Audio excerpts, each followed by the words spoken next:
Hello friends, welcome to our channel ఆదిటీఎస్ vlogs. ఈరోజు మనం చెప్పుకోబోయే కథ మాలో ఎవరు అందంగా ఉన్నారో చెప్పు. వీడియోస్ చూడడమే కాకుండా లైక్ చేసి, షేర్ చేసి, సబ్స్క్రైబ్ చేసి సపోర్ట్ చేయండి. లక్ష్మీదేవి ఐశ్వర్యానికి దేవత, జ్యేష్ఠాదేవి దరిద్రానికి దేవత.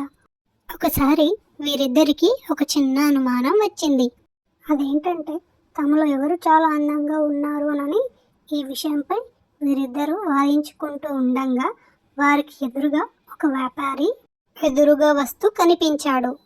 ఇక వాదించడం ఆపి ఆ వ్యాపారిని అడిగి నిజం తెలుసుకోవాలని అనుకున్నారు. అలా అనుకున్న తడుగా జ్యేష్ఠాదేవి లక్ష్మీదేవులు అతడి ముందుకు వెళ్ళి నిల్చున్నారు. తమిద్దరం ఎవరో కూడా అతడికి వివరించి చెప్పారు. ఐశ్వర్య దేవత, దరిద్ర దేవత ఇద్దరు దేవతలు కనిపించి అలా అడిగేసరికి వ్యాపారి నోటి వెంట మాట రాలేదు. ఇద్దరు ఒకేసారి కనిపించినందుకు ఆనందపడాలో బాధపడాలో కూడా అర్థం కాలేదు. ఏదైతే అదైందని నిర్ణయించుకున్నాడు వ్యాపారి. ఆ దేవతలిద్దరికీ నమస్కరించాడు. ఇంతకీ మీ ఇద్దరికి వచ్చిన సందేహం ఏంటో అడగమని చెప్పాడు. అప్పుడు జ్యేష్ఠాదేవి లక్ష్మీదేవి తమకు వచ్చిన సందేహాన్ని చెప్పి ఎవరు అందంగా ఉన్నారో చెప్పమని వ్యాపారిని అడిగారు. ఆ విషయం వినగానే వ్యాపారి భయంతో వణికిపోయాడు. ఇద్దరిలోనూ లక్ష్మీదేవి అందమైనదని అతడికి తెలుసు. కానీ నిజం చెప్తే జ్యేష్ఠాదేవికి కోపం వస్తుంది. ఆమెకు కోపం వస్తే తనను ఇంకా పేదవడం చేసేస్తుంది అని కూడా తెలుసు. ఇక లక్ష్మీదేవి అందంగా లేదని చెప్తే తనకు ఉన్న కొద్ది సంపదను కూడా లేకుండా చేసేస్తుంది.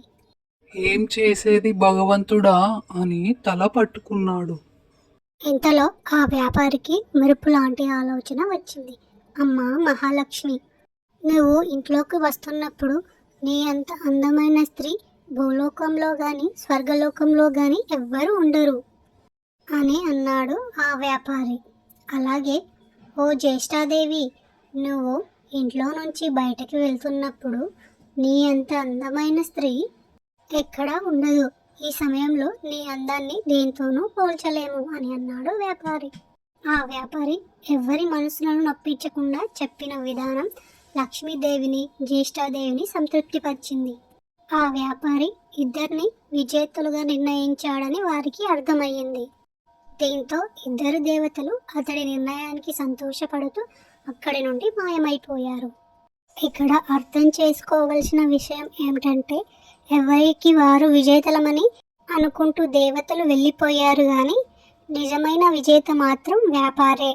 ఎందుకంటే అతడు ఐశ్వర్యదేవి అయిన లక్ష్మీదేవి అభిమానాన్ని పొందటమే గాక లక్ష్మీదేవి బద్ధశత్రువైన జ్యేష్ఠాదేవిని సైతం సంతృప్తిపరిచాడు. కాబట్టి నిజమైన విజేత వ్యాపారే. ఈ స్టోరీ మీకు నచ్చినట్టయితే లైక్ చేయండి, షేర్ చేయండి, సబ్స్క్రైబ్ చేసుకోండి.